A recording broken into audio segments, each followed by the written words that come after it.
세종시에서 나고 활동한 세종시 전문가로서 세종시 발전에 대해서 많은 고민을 해왔습니다.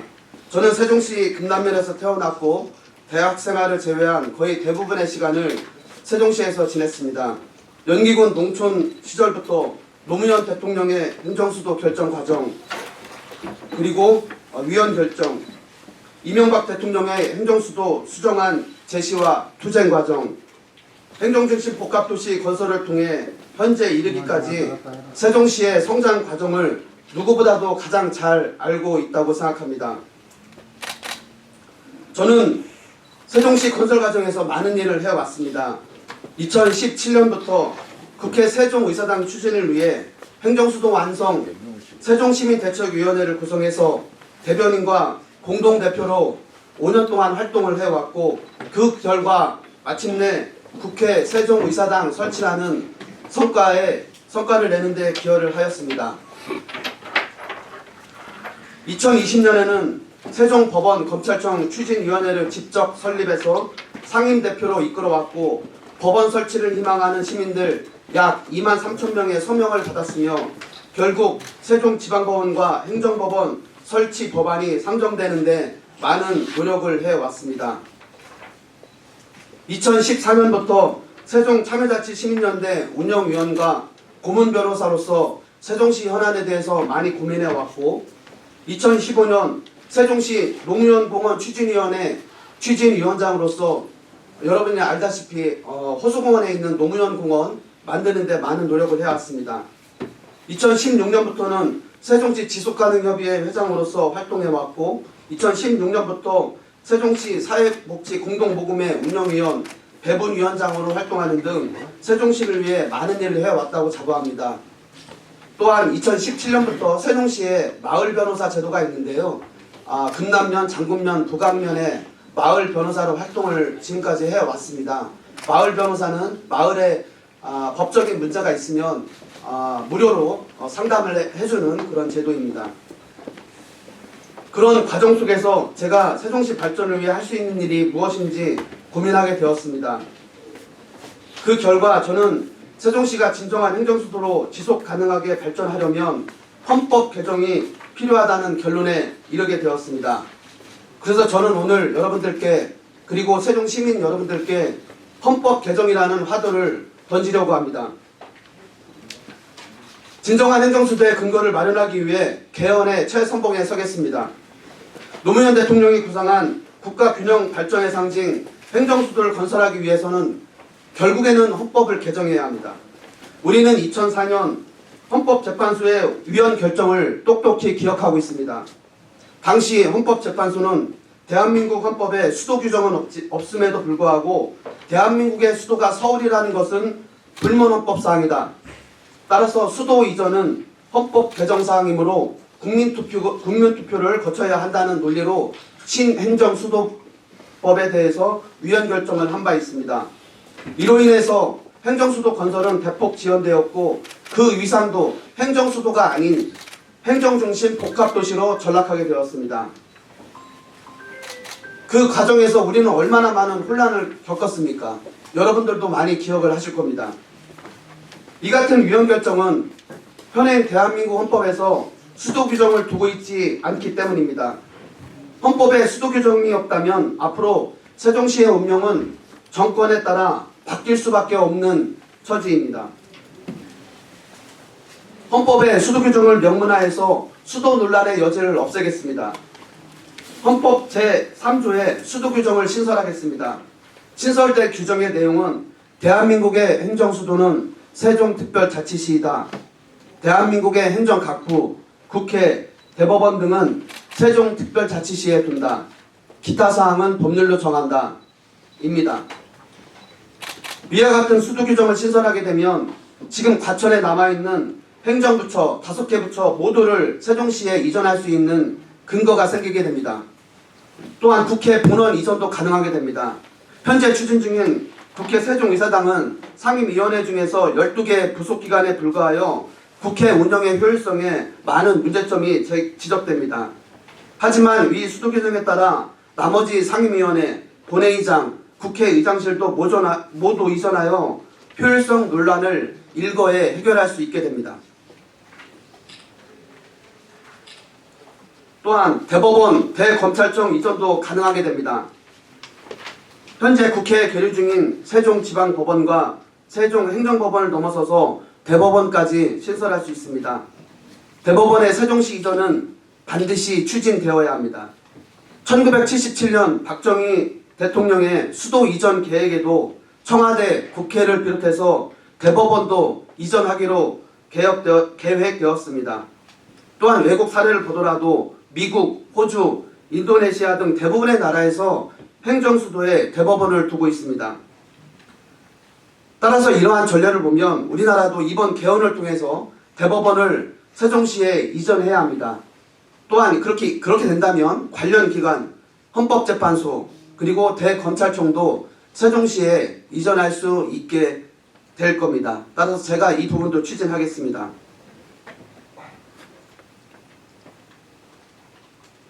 또한 개헌을 통해 대한민국의 틀을 바꾸겠습니다. 개헌을 통해 국회 개혁에 앞장서겠습니다. 현재 문제되고 있는 국회의원의 불체포특권 제44조 또한 면책특권 제45조를 삭제하겠습니다. 또한 국민들이 국회의원이 잘못했을 때 언제든지 국회의원을 탄핵할 수 있는 국민 소환 제도를 신설하도록 하겠습니다. 대통령제의 폐해를 개혁하겠습니다. 현재 5년 단임제를 중심으로 시행하고 있지만 4년 중임제로 개혁해서 국민의 심판을 자주 받도록 하겠습니다. 또한 책임총리제를 신설해서 대통령에게 집중되어 있는 권한을 국무총리에게 분산하여 무소불위의 대통령제를 개혁하도록 하겠습니다. 또한 지금 대통령 계속 거부권을 행사하고 있는데 그 거부권도 헌법에 규정되어 있기 때문에 없앨 수가 없습니다. 따라서 개헌을 하게 되면 대통령의 거부권도 굉장히 문제가 많습니다. 국회에서 통과한 법을 대통령 1인이 거부한다는 것은 민주주의에 반한다는 논란이 많기 때문에 대통령의 거부권도 삭제하겠습니다. 또한 검찰 개혁도 개헌을 통해서 가능합니다. 헌법에 규정되어 있는 기소 독점권 그리고 영장 청구권을 삭제하겠습니다. 또한 헌법에 검사의 정치적 중립 의무를 반드시 명기해서 검사들이 자신들의 권한을 야당 탄압을 위해서 행사하는 그런 일은 막도록 하겠습니다. 세종시 전문가이고 법률 전문가인 제가 세종시와 대한민국을 위해 열심히 뛰겠습니다. 세종시민 여러분들께서 저에게 국회에서 일할 수 있는 기회를 주신다면 지금까지 세종시에서 일한 경험을 살려 지역 전문가로서 지역 맞춤형으로 일하겠습니다. 저는 누구보다 세종시를 가장 잘 알고 있다고 생각을 합니다. 또한 이제는 세종시를 위해 일할 준비가 충분히 되어 있다고 생각합니다. 또한 저는 올해로 민주당 경력이 20년이 넘었습니다. 민주당 세종시당에서 부위원장, 교육연수위원장을 맡았고 지난 대선에서는 이재명 대선 후보 캠프에 들어가서 법률지원단 선임팀장을 맡아서 일한 바도 있습니다. 지난 대선 때는 4개월 동안 제가 세종시와 여의도를 오가면서 이재명 캠프에서 상근을 한 바도 있습니다. 또한 10년 넘게 민주사회를 위한 변호사 모임으로 활동하며 우리 사회의 민주화에 기여해 왔습니다. 결국 민주당의 정체성이 확실하고 법률 전문가인 제가 윤석열 정권의 검찰 독재 그리고 민생 파탄을 가장 잘 막아낼 수 있습니다.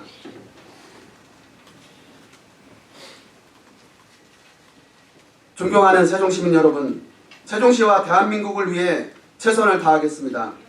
젊고 능력 있는 세종령 인재에게 기회를 주신다면 살기 좋은 세종시 그리고 정의로운 대한민국을 위해 그 은혜를 보답하겠습니다. 일단 좀 죄송하다는 말씀 그 부분에 드리고요. 좀 말씀을 드리겠습니다. 제가 그 연휴는 제가 이제 변호사 사무실이 대전에 있었는데요. 재작년에 그 전세 사기 문제가 수도권에 많이 이제 발생을 했습니다. 재작년부터. 그래서 저는 공익활동을 하고 있는데 민변에서 민주사회를 변호사 모임에서 전세 사기 대책을 피해자분들을 도와줄 수 있는 변호인단을 구성을 했습니다. 그래서 제가 거기에 참여해서 그때 서울, 인천에서 나는 전세 사기 문제에 제가 변호인단으로 참여를 재작년에 했었습니다. 그런 와중에 작년에 대전에서 집중적으로 전세 사기 문제가 좀 발생을 한 바 있습니다. 현재까지 추산을 하면 2,000명 정도고 피해 금액은 2,500억 정도가 됩니다. 작년 초에 발생을 하면서 대전에서 지금 전세 사기 문제가 계속 발생을 했고, 그래서 민변에서 이영선 변호사에게 대전에 전세 사기 문제를 지원할 수 있는 그런 업무를 좀 해달라 해서 제가 그 대전 전세 사기 피해자 대책위원회가 있는데 거기 자문 변호사를 제가 맡게 됐습니다. 그래서 작년에 1년 동안 그 피해자들의 민사소송, 형사고소, 그 다음에 경매 절차 이런 것을 한 2,000여 명 제가 계속 지원을 해왔습니다. 그런 활동을 통해서 자연스럽게 이제 대전에 많은 피해자들이 있었는데 서구에 이제 가장 많았고요. 그 지역에서 지역민들이나 그리고 당원들께서 이렇게 전세사기 피해 지원을 1년 동안 하고 있으니 이런 부분에 대해서 전세사기 특별법 제정하는 문제 그리고 개정하는 문제에 대해서 적극적으로 놔줘주면 어떻겠냐라는 그런 좀 얘기가 있었고요. 그런 활동을 통해서 좀 그런 서구 부분에 대해서 좀 그런 출마 생각을 했던 것 같습니다. 그런데 활동을 하면서 제가 솔직하게 말씀을 드리면 좀 몸은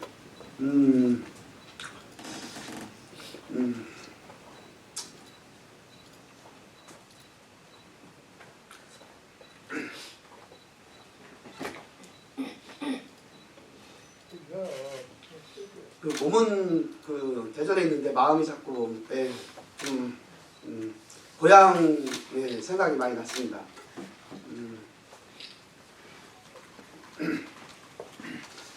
그 제가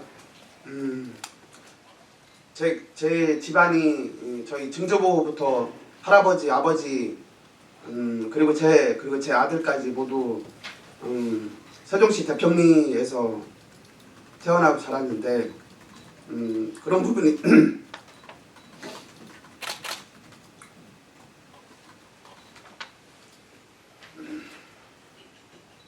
혹시 그런 부분을 인해서 제가 저희 할아버지, 아버지 한테 죄송하게 되는 게 아닌가 하는 그런 죄책감도 있었고 많이 좀 생각이 났습니다. 고향 생각 많이 났고요. 그리고 고향 세종시의 문제에 대해서 계속적으로 지워지지가 않았고 또 세종시에서도 당원들이나 이제 여러 지지자분들께서 마침 또 현역이 좀 없는 상황에서 또 예비 후보들이 지금 뛰고 있는데 그래도 세종시 출신이고 가장 잘 아는 이영선 변호사가 와서 좀 도와주면 세종시 갑이 민주당이 지켜야 되는 상황에서 여러 가지 좀 문제가 있는데 좀 힘이 되지 않겠냐. 제가 와서 후보가 되든 후보가 안 되든 또 제가 할 수 있는 이 안에서 세종시 민주당에서 제가 할 수 있는 역량이 있기 때문에 제가 후보 되든 안 되든을 떠나서 제가 한 명이도 옴으로써 우리 당이 더 힘을 받을 수 있고 결국에는 세종시 민주당을 지킬 수 있는 것 아니냐라는 그런 말씀을 계속 해 오셨습니다. 그래서 그게 이제 11월, 12월, 1월 계속 그런 말씀이 있으셨는데 계속 고민을 하다가 더 늦기 전에 제 마음 가는 곳에서 뭐 성공 여부를 떠나서 활동을 하는 것이 제 마음도 떳떳하고 제 조상들에 대해서 그런 생각이 좀 들었습니다. 저기 다른 후보님들도 뭐 저기 충분히 좋은 분들이라고 생각을 합니다. 근데 저는 저의 강점이라고 한다면 여기에도 좀 나와 있습니다만 세종시 전문가라고 생각을 합니다. 지역 전문가라고 생각합니다. 다른 분들도 세종시에서 많이 활동을 하셨지만 저는 어떤가 활동을 안 하더라도 이미 세종시의 역사에 대해서 이미 제가 태어나고 자랐기 때문에 이미 뭐 그거는 제가 체감을 했고요. 그리고 세종시에서 많은 활동을 했기 때문에 세종시의 현안 문제에 대해서 가장 잘 파악을 하고 있다고 생각이 듭니다. 거기다 플러스 하면 두 번째로는 법률가라는 그런 그 장점도 저는 있다고 생각을 합니다. 왜냐하면 세종시는 만드는 도시입니다. 지금 이게 완성된 도시가 아니라 지금 커가는 도시거든요. 한 반 정도밖에 저는 안 됐다고 생각을 합니다. 반 이상을 키워야 되는데 그렇게 만들려면 법을 떠나서 제도를 떠나서는 할 수가 없습니다. 여기 안에 있는 많은 도시 계획이라든지 행정 계획을 다시 만들어야 되고 필요하면 법률도 특별법도 만들어서 모든 그 절차를 진행을 해야 되기 때문에 법률가가 세종시 이런 도시를 계획하고 건설을 하는 데 있어서는 꼭 필요하다고 생각이 듭니다. 그래서 제가 세종 지역 전문가 그리고 법률가이기 때문에 이러한 신도시를 만드는 데 있어서는 가장 적합한 그런 세종형 인재가 아닌가 하는 그런 생각이 듭니다. 그리고 마을 변호사를 했었는데요. 마을 변호사는 잠깐 소개를 드리면 법무부에서 마을 변호사를 뽑습니다. 즉 면 단위의 변호사를 좀 만나기 어려운 분들을 위해서 마을 변호사를 공모를 하고요. 그래서 이제 그 마을 변호사를 활동을 하게 되면 그 지역민들한테 법률 서비스를 제공하고 그 약간의 수수료를 국가에서 받는 그런 제도입니다. 그래서 제가 금남면, 장군면, 북안면에 마을 변호사를 신청을 해서 한 5년 이상 해왔습니다. 그렇게 해왔고요. 에피소드라고 한다면 그 다른 지역에 비해서 이 지역에 약간 좀 슬픈 문제기도 하는데 그 자손들 간의 땅 문제가 좀 많이 있는 것을 좀 봤습니다. 예. 그 땅값이 옛날에는 땅이 쌀 때는 그냥 형이 아버지 잘 모셨으니까 뭐 이 땅에 아니면 이 집 큰형이 가서 뭐 이렇게 하고 당연히 부모들도 우리 큰아들한테 물려줄게 이렇게 해서 아무런 문제가 없었는데 세종시가 이제 커지고 땅값이 올라다 보니 그런 문제가 생기는 겁니다. 이렇게 옛날에 큰아들이 다 아버지가 살던 집을 다 가졌던 게 자연시 됐는데 이제 땅값이 많이 오르다 보니까 형제들 간에 이제 분쟁이 많이 생기는 것을 봤습니다. 그래서 상속인들 간에 그런 분쟁이 좀 많이 있어서 그런 부분들이 가장 많았고 제가 상담을 하면서 거의 한 3분의 2 정도는 다 해결을 한 것 같습니다. 소송까지 가지 마시고 제가 중재안을 낼 테니 형이 갖고 동생들한테 이만큼씩 분배를 하시는 게 어떻습니까? 이런 제안을 드리는데 그게 한 3분의 2 정도는 대부분 다 되더라고요. 그런 얘기를 할 때는 제 사례, 제 주변에 있는 금남면 이런 사례들 좀 말씀드리고 했기 때문에 다 좀 잘 돼서 그런 게 좀 보람이 있었던 것 같습니다. 그리고 KTX, CTX는 그 문제는 KTX 그렇다고 해서 KTX역에 설치를 하지 않아야 되느냐 저는 그렇게 생각하지는 않습니다. CTX 문제는 아시다시피 이게 이제 민자로 가게 되면 이제 여러 가지 이제 좀 문제가 생길 여지가 있다고 생각을 합니다. 왜냐하면 과연 민자로 이런 그 교통망을 구축을 했을 경우에 그 이윤에서 어떤 비용에 지출되는 그런 문제들, 그러니까 이용료라든지 그 관리 비용이 다시 민자로 환원이 되면 결국에는 뭐 국민들이 이용료가 올라가고 그다음에 지자체 부담이 좀 많이 생기게 그런 될 문제가 있습니다. 따라서 지금 민자로 해서 CTX를 만드는 것이 과연 적정하냐는 문제는 좀 향후에 좀 따져봐야 된다고 보여집니다.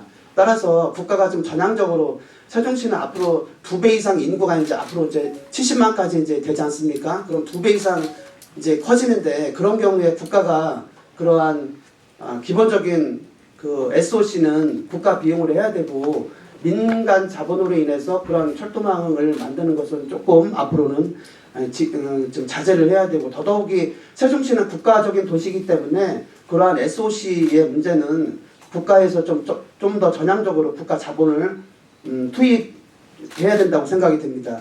그리고 KTX 세종역은 다만 세종 시민만 이용하는 것이 저는 아니라고 생각을 합니다.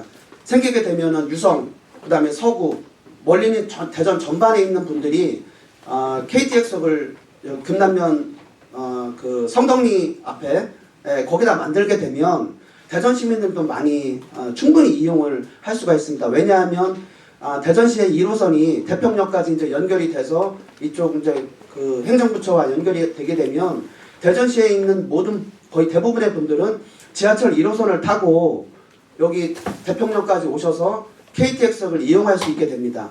그렇게 되면 다만 그것은 세종시만이 아니라 대전 시민들께도 큰 혜택을 주는 문제이기 때문에 뭐 세종의 CTX 문제로 인해서 KTX역을 뭐 안 지어도 된다 이런 논리는 성립되지 않는다고 생각을 합니다.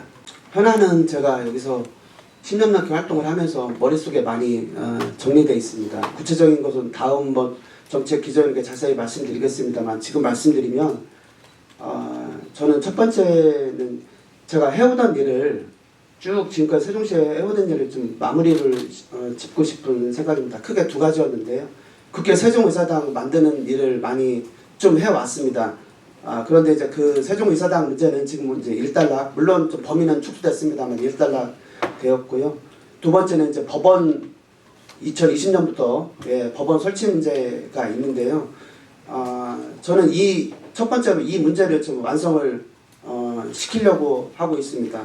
1호 공약으로 세종지방법원, 행정법원, 그리고 대법원까지 3개를 묶어서 3종 세트로 세종시에 이전하는 그런 문제를 추진하고자 합니다. 왜냐하면 법원 문제는 제가 2020년부터 시민단체를 만들어서 시민들 23,000명 서명을 받아서 계속 해오던 일이기 때문에 마무리해야 된다는 그런 당위성이 크다고 생각을 하고요. 그리고 제가 법률가로서 가장 잘 할 수 있는 것이 이 분야라는 생각도 듭니다. 대법원을 설득할 수 있고요. 법원 행정처를 설득할 수 있고 제가 뭐 논리적으로도 다 법원이 왜 세종시에 생겨야 되는지 그리고 법원으로 인해서 소남동, 단곡동의 상가 활성화가 필요한데요. 그게 왜 필요한지에 대해서 가장 잘 설득을 할 수 있다고 생각이 듭니다. 따라서 제 첫 번째로 해야 될 부분은 제가 해오던 법원 문제를 반드시 언급해서 대법원까지 포함해서 하나의 세트로 법조타운을 만드는 그런 일을 하고 싶습니다. 그 외로 이제 KTX 세종역이 저는 반드시 이제 필요하다고 보여져서 그것도 이제 필수적으로 추가를 할 것이고요. 향후에는 지금 금남면 지역이 그 그린벨트로 많이 이제 지정되어 있는데요. 그것도 뭐 효율성은 있습니다만 앞으로 세종시의 발전 가능성을 염두를 해둔다면 세종시와 대전시와 이 사이에 있는 금남면을 저는 개발하지 않을 수 없다고 생각을 합니다. 그 양축이 어떤 대전으로 나가는 축이 다 금남면에 겹쳐 있기 때문에 결국에는 뭐 택지라든지 문화시설, 레저시설을 개발을 하려면 세종시와 대전시의 인근에 있는 그 지역을 택지로 만들어서 개발을 해야 되기 때문에 금남면의 이제 그린벨트 해제 문제 이런 부분도 전향적으로 좀 해서 좀 앞으로 된다면 임기 안에 추진을 해볼 그런 계획에 있습니다. 지금 이제 공천 문제가 지금 이제 전략 그 선곡으로 지정이 됐고요. 그거는 여러분도 아시다시피 뭐 3가지 경우의 수가 있을 수가 있습니다. 외부인 전략 공천, 그리고 등록한 분들 중에서 단수 공천, 그리고 등록한 분들끼리 경선, 당내 경선, 이런 3가지 경우의 수가 있는데 저는 외부인 전략 공천에 대해서는 저는 기본적으로 반대 입장입니다. 만약에 세종시를 가장 잘 알거나 세종시에서 활동을 하거나 세종 시민에게 기여한 바가 있는 분이 외부에서 전략 공천이 온다면 저는 그분의 활동 내역과 면면을 보고 수긍할 여지가 있습니다. 그러나 세종시에 전혀 활동도 하지 않았고 세종 시민들이 공감하지 않는 그리고 당원들이 공감하지 않는 분이 갑자기 나 국회의원 한번 해보고 싶다 해서 세종 갑으로 오신다고 한다면 저는 그거는 전략공천의 취지에 어긋난다고 생각을 합니다. 그래서 그러한 기준으로 앞으로 판단을 해서 반대되는 분이 오신다면 저는 선거운동에 도움을 드릴 생각이 없습니다. 그렇지만 당원들이나 세종 시민들께서 충분히 공감하실 수 있는 분이 세종시의 후보가 된다면 저는 당원으로서 당연히 적극 돕도록 하겠습니다. 또한 당에서 어떤 판단을 하든지 저에 대해서 어떤 판단을 하거나 어떤 또 경선을 어떠한 그러한 지침이 내려온다고 한다면 저는 가능한 합당한 범위 내에서 당 지침을 따를 것이고요. 어떠한 경선이라든지 앞으로의 일어난 그런 부분에 대해서는 당의 지침대로 잘 할 것이고요. 전략공천, 외부인 전략공천에 대해서는 아까 말씀드린 그러한 기준으로 저의 행동 여부를 판단하도록 하겠습니다.